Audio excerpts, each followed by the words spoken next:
Hello everyone and welcome back. I really hope मेरे सभी friends बहुत ही ज़्यादा अच्छे होंगे एंड मैं भी यहाँ पर ठीक ठाक ही हूँ, जैसे तैसे अपने रूटीन पर वापस जाने की तैयारी कर रही हूँ। तो सुबह सुबह मैं फ्लैक्स भर के चाय क्यों बना रही हूँ? वेल मेरी जो नेबर फ्रेंड है वो आज वापस आने वाली है, आई मीन आ चुकी है। तो उन्हीं को ही ना वेलकम करने के लिए मैं चाय एंड कुछ स्नैक्स लेके जा रही हूँ। आई डोंट नो ये सिर्फ मेरे साथ ही होता है क्या, जब भी मैं ट्रैवल करके घर पहुँचती हूँ, मेरे अंदर फुल एनर्जी रहती है।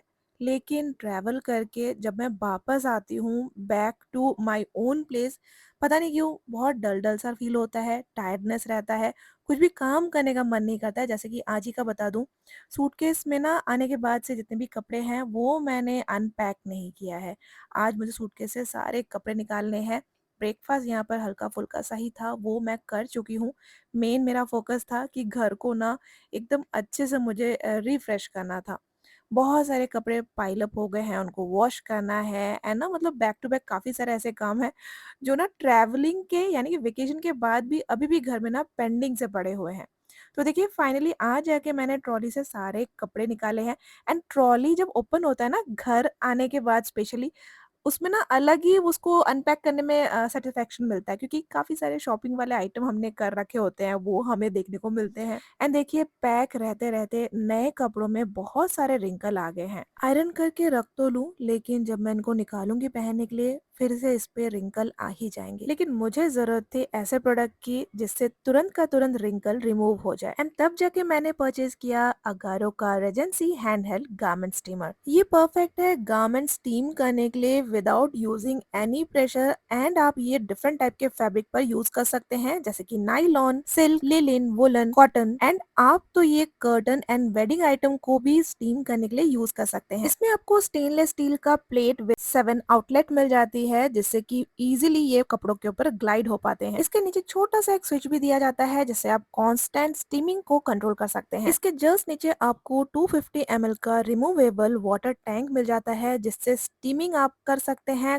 कंटिन्यूसली 12 मिनट तक। साथ ही आपको मेजरिंग कप भी मिल जाता है for easy water pouring. Tank पर वाटर लेवल भी दिया गया है, जहां तक आपको पानी भरना है। दिए गए छोटे से स्विच को प्रेस करते हुए आप इसको इजीली डिटैच एंड अटैच दोनों कर पाएंगे। 1.8 मीटर की अच्छी खासी लेंथ वाली कॉर्ड भी आपको इसके साथ मिल जाती है। मेन यूनिट के ऊपर छोटा सा इंडिकेटर लाइट भी आपको दिया गया है। इसके साथ आपको एक डिटैचेबल ब्रश भी मिल जाती है for steaming delicate clothes. And सबसे अमेजिंग बात, ट्रैवल फ्रेंडली होने के साथ साथ ये लाइट वेट भी है। एक मैनुअल बुक भी आपको इसके साथ मिल जाती है। तो चलिए अभी मैं आपको इसकी यूजेस दिखाती हूँ। यूज करने के पहले जब भी आप वाटर पोर करें, ध्यान रहे कि आपको जो ये टैंक है ये डिटैच करके ही वाटर पोर करना है एंड सिर्फ प्यूरिफाइड वाटर से ही आपको इस टैंक को फिल करना है। प्लग इन के बाद सिर्फ 45 सेकंड तक आपको वक्त देना है for proper heat up and देखिए इससे कितना स्ट्रॉन्ग स्टीम निकल रहा है। तो चलिए इसका जादू अभी मैं आपको दिखाती हूँ। यहाँ पर मैंने एक कॉटन का टी शर्ट ले लिया है, जो कि रिंकल से पूरा भरा हुआ आपको नजर आ रहा होगा एंड इसका फर्स्ट ग्लाइड के साथ आप देखिए कितना ये स्मूथ फिनिश इस टी शर्ट को देता जा रहा है। एक साइड मैंने अभी तक यूज नहीं किया है, आप देख सकते हैं फर्क कितना साफ नजर आ रहा है। ये गार्मेंट स्टीमर ये सिर्फ इजी टू यूज ही नहीं, टाइम सेवर, एनर्जी सेवर, आप कुछ भी कह लीजिए। आपके पास वक्त नहीं है आयनिंग का, तो क्विक आप एक फ्रेश लुक चाहते हैं अपने कपड़ों के ऊपर, तो इसको आप यूज करके देख सकते हैं। जैसे कि यहाँ पर मैं कॉटन के नाइट सूट के ऊपर इसको इस्तेमाल करके दिखा रही हूँ। पहले कितना ये रिंकल था एंड अभी एकदम फ्रेश एंड ना प्लेन एकदम स्मूथ लुक इसका आ रहा है। आप अगर एक ऑफिस गोअर है या फिर बिजी मॉम लाइफ है आपकी, तो बच्चों को यूनिफॉर्म पहनाने के पहले मॉर्निंग आवर में ही आप उनके यूनिफॉर्म को स्मूथ एंड फ्रेश लुक दे सकते हैं विद दिस गारमेंट स्टीमर। अलग अलग फैब्रिक के ऊपर यूज करके मैं दिखा रही हूँ। अभी जस्ट मैं ना एक लिलिन का ट्राउजर यहाँ पर स्टीम कर रही हूँ एंड देखिए फर्क साफ दिख रहा है। प्लस आप ये अपने महंगे ब्लेजर, सिल्क के कपड़े, साड़ी सभी कुछ स्टीम कर सकते हैं। बस आपको इतना ध्यान देना है जब आप स्टीम करिए तो इसको कुछ सेंटीमीटर दूर कपड़ों से डिस्टेंस रखकर ही स्टीम करिए। With 1200 power watt and 220 to 240 volt के साथ आपको ये रिसीव होगी। हॉरिजेंटल, वर्टिकल, आप किसी भी तरीके से ये यूज कर सकते हैं। इसका मेंटेनेंस एंड स्टोरिंग भी बहुत ही आसान है। यूज के बाद आपको टैंक हमेशा एम्प्टी करके ही स्टोर करना है एंड एक सूखे कपड़े से आप पूरे यूनिट को वाइप कर सकते हैं बाहर से। For more detail and link please check out description box. तो जिसमें कपड़े पैक होके आए थे उसको भी फाइनली यहाँ पर मैंने पैक किया, यानी कि कवर कर दिया ट्रॉली को एंड वापस उसकी जगह रख दे रही हूँ। न जाने फिर कब इसकी जरूरत पड़ जाए। एंड पोस्टिंग की भी हम धीरे धीरे से तैयारी करेंगे, न जाने नए जगह से भी कब हमारा बुलावा आ जाए। सो एक normal routine life and after vacation का जो आलस है उससे मेरा जो लाइफ है एंड मैं खुद जूझ रही हूँ। समझ में नहीं आ रहा है कहाँ से स्टार्ट करूँ, कैसे फिर से ब्लॉगिंग एंड रूटीन लाइफ अपना स्मूथली स्टार्ट करूं। लेकिन फिर भी मैं कोशिश कर रही हूँ, जैसे भी मुझे जो भी समझ में आ रहा है मैं आज के ब्लॉग में आपके साथ शेयर कर रही हूँ। देखिए इतने सारे कपड़े एंड कल सारे के सारे जो बेडशीट मैं इतने दिनों से जमा के रखी थी ढक के जाने के लिए अपने सारी चीजों को, उसको मैंने फाइनली वॉश कर दिया। सारे ही बेडशीट निकल चुके थे, बिछाने के लिए भी बेडशीट कम पड़ रहे थे। तो यहाँ पर देखिए बेडशीट तो सूख चुके थे एंड संजू भी ना अभी ऑन नहीं हुए हैं, ऑफिस में नहीं गए हैं वो, तो उनका कुछ दिन का अभी छुट्टी बाकी है। तो यहाँ पर हमारे साथ ही टाइम स्पेंड कर रहे हैं। तो उनके होने के कारण ना एक्चुअली बहुत मेरा हेल्प हो जा रहा है एंड क्योंकि वो आजकल घर पे है तो वेकेशन वाला मोड भी अभी ऑन ही है। देखिए कितने सारे नीम फल लगे हुए हैं एंड फूल भी एक दो यहाँ पर खिल रहे हैं। मौसम अगर बात करूं तो बारिश वाला हो रहा है। घर से इतने सारे मैं कटहल के बीज लाई थी, इसको धूप में रखना था, लेकिन बाहर का जो मौसम है वो बारिश वाला हो रहा है। बात अगर करूं गर्मी की तो अभी भी गर्मी वैसे का वैसा ही है। मुझे तो लिटरली कोलकाता का याद आ रहा है। घर में इतने दिनों के बाद पूजा करके मन को दूसरे ही टाइप की ना शांति मिल रही है। तो चलिए फटाफट से लंच की यहाँ पर तैयारी कर लेते हैं। लंच में भी ना एज सच मुझे कुछ भी पकाने का, कुकिंग करने का मन ही नहीं कर रहा है। मानो इन कुछ दिनों में ही सब कुछ मैं भूल आई हूँ कोलकाता से। लेकिन काफी सारे फूड आइटम हैं जो मैं कोलकाता से इस बार लेकर आई हूँ, उनको मुझे वक्त रहते ही बना लेना है क्योंकि यहाँ पर जिस टाइप की गर्मी है वो सारे फूड आइटम कुछ दिन और रखूंगी तो खराब हो जाएंगे।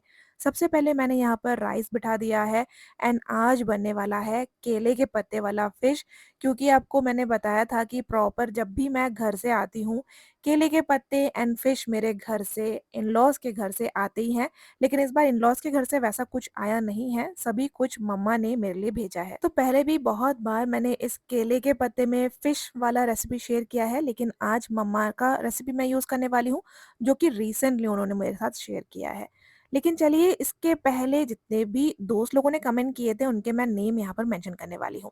सारिका मोक्षी, रमनदीप कौर, शीतल बांगर, लक्ष्मी बरदोलई, मनीषा निक्की, रुतिका बिस्वास, सोनिया सोनी, नीतू राठिया, अदिति सिंह गोट, शंपा दास, काजल, वैशाली गोगोई, पूजा विश, सुचिस्मिता मल्लिक, मन्नत, बिंदु मेरशा, मनीषा चौधरी, वंदना थापा, इजी कुकिंग, पटेल आशा बैन, Manisha Ahirwar. Thank you so much दोस्तों इतना प्यारा प्यारा कमेंट करने के लिए एंड मेरा सही में दिन बनाने के लिए। तो ये फ्रेंड्स केले के पत्ते नहीं है, ये मेरे लिए किसी ट्रेजर से कम नहीं है।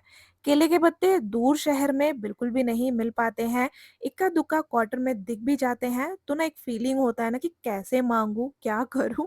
तो उस चक्कर में ना केले का पत्ता मैं मांग ही नहीं पाती हूँ कि दीदी भैया मुझे एक केले का पत्ता दे दीजिए। तो इसीलिए ही मम्मा भर भर के मुझे गार्डन से ही केले के पत्ते कट करके क्लीन करके दे देते हैं सो दैट मैं यहाँ आके कुछ उसमें बनाकर खा पाऊँ। सो देखिए अनियन एंड पोटैटो दोनों मैंने डाल दिया है, उसके ऊपर से लाल मिर्च, हल्दी पाउडर, नमक, थोड़ा सा धनिया एंड जीरा पाउडर, बस इस रेसिपी के लिए सिर्फ इतना ही आपको चाहिए। मैं पहले आपके साथ शेयर करती थी कि थोड़ा सा ना आपको प्याज एंड लहसुन को ना पेस्ट भी करना पड़ता है, बाकी सारे चीज सेम रहते हैं एंड उसमें धनिया एंड जीरा पाउडर यूज नहीं होता है। आज वाले रेसिपी में कोई भी लहसुन का यूज नहीं किया है, कोई भी पेस्ट नहीं, मतलब विदाउट झंझट, सिर्फ पाउडर पाउडर आपको यूज करना है एंड आपका केले का फिश का जो मैरिनेशन है वो यहाँ पर ऑलमोस्ट ऑलमोस्ट तैयार हो जाएगा। ऑथेंटिक रेसिपी में आपको रॉ फिश चाहिए होता है, लेकिन क्योंकि मुझे इतना दूर फिश लाना था तो मम्मा ने हल्का फुल्का इसको फ्राई करके दिया है। केले के पत्ते का यूज हमारे Bengali and south Indian culture में खूब होता है।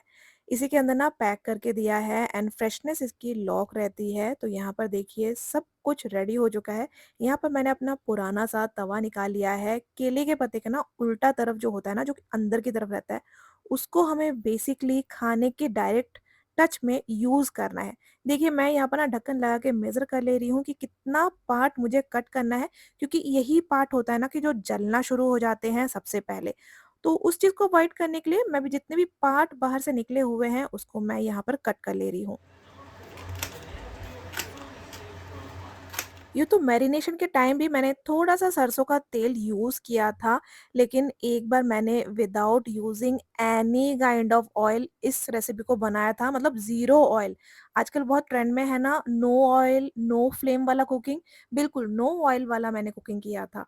तो देखिए थोड़ा-सा ऑयल मैंने ग्रीस कर लिया है केले के पत्ते के ऊपर, एकदम थोड़ा-सा ही आपको डालना है एंड जितना भी पोटैटो हमने रेडी किया था मैरिनेशन के टाइम, उसको हम साइड करते-करते ना, मतलब गोल करते-करते आपको बिटवीन द फिश एरिया आपको उसको लगाते जाना है। आप समझ लीजिए एंड देख भी लीजिए जिस टाइप से मैं बता रही हूँ। एंड मैं ये भी जानती हूँ बहुत सारे दोस्तों ने पहले भी ये वाला रेसिपी यूज़ किया है एंड आज वाले वीडियो को देख के आप लोग फिर से यूज़ करके देखना चाहेंगे। मैंने मम्मा को भी बताया कि मम्मा पता है मेरे बहुत सारे दोस्तों ने ये वाला रेसिपी यूज़ किया एंड बताया भी कमेंट करके कि ये हमने भी ट्राई करके देखा, ये सही में बहुत टेस्टी लगता है। तो देखिए फैला-फैला कर जितना भी पोटैटो मैरिनेट किया हुआ था वो एंड जो फ्राइड फिश था वो सभी मैंने इस केले के पत्ते के ऊपर प्लेस कर दिया है।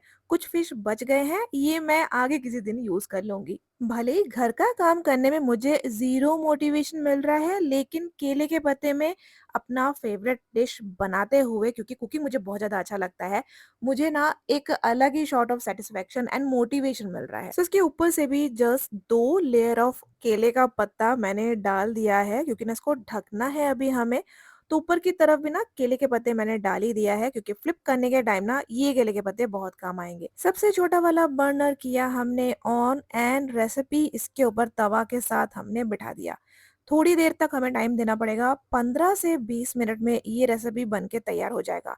एंड रिस्की काम है इसको फ्लिप करना एंड दूसरी तरफ फ्राई होने के लिए वेट करना। फ्लिप बहुत ईज़िली यहाँ पर हो गया है, कभी-कभार ना गिर भी जाता है अगर आपका ना कैलकुलेशन ठीक ना बैठे तो। फ्लिप तो यहाँ पर हो गया है और 10 मिनट तक हमें दूसरी तरफ यहाँ पर थोड़ा-सा फ्राई कर लेना पड़ेगा इस फिश वाले रेसिपी को। सिर्फ़ और सिर्फ़ खाने-पीने का आइटम देखकर ही मुझे खुशी एंड सैटिस्फैक्शन मिल रहा है, मोटिवेशन भी घर का काम करने के लिए सिर्फ़ ये खाने-पीने के आइटम जो कि घर से आए हैं, उसको देखकर ही मिल रहा है। तो यहाँ पर फिश हमारा बन चुका है, मैंने टेस्ट करके भी देख लिया थोड़ा-सा एंड अभी हम इसके साथ लेने के लिए कोई भी साइड डिश की तैयारी नहीं करेंगे, कोई भी दाल वगैरह बिल्कुल भी नहीं चाहिए, सिर्फ़ हमें चाहिए गोंधुराज लेबू, यानी कि नींबू का जो राजा है वो। ये मेरी सासू माँ के गार्डन में जो नींबू है ना वो, मतलब इतना मैं जितना भी तारीफ़ करूँ कम है फ्रेंड्स, आप समझ लीजिए उनके गार्डन से लिटरली ये चोरी करने के लिए ना चोर अंदर आते हैं, ये इतना ही अमेज़िंग सा नींबू है। बीज बहुत ज़्यादा होते हैं इसके, लेकिन ट्रेन में जब मैं ये ला रही थी ना, पूरा ट्रेन आई मीन हमारा जो कंपार्टमेंट था, उसमें सिर्फ़ और सिर्फ़ इस नींबू का ही खुशबू था। आपको बहुत ज़्यादा खाने-पीने के आइटम बनाने का ज़रूरत ही नहीं है, जब आपके पास ये सेंट वाला नींबू है। सिर्फ़ और सिर्फ़ दाल के साथ भी गरमा-गरम दाल हो एंड ये नींबू, और आपको ना इसके साथ कोई फ्राई नहीं चाहिए, ये इतना ही अमेज़िंग लग रहा है। मैं मतलब आपको काश टेस्ट करवा पाती, मैं बोलते-बोलते थकती नहीं हूँ इस नींबू के बारे में। आगरा आके हमें लिटरली भूख लगता है, हम लोग कुकिंग इसीलिए करते हैं। नहीं तो कोलकाता में रहते हुए मिनट-मिनट पर खाने-पीने का आइटम का बरसात होते रहता था। कभी पापा नारियल का पानी पिला रहे हैं, कभी आम खिला रहे हैं, मतलब यही सब चलते रहता था।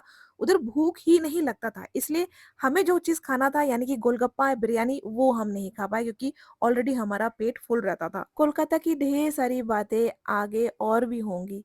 धीरे-धीरे से जो लाइफ है वो भी नॉर्मल रूटीन में आ ही जाएगी। आई रियली होप फ्रेंड्स कि आज का ब्लॉग भी आपने एन्जॉय किया होगा। फिर मिलेंगे, तब तक के लिए bye, take care and thanks for watching.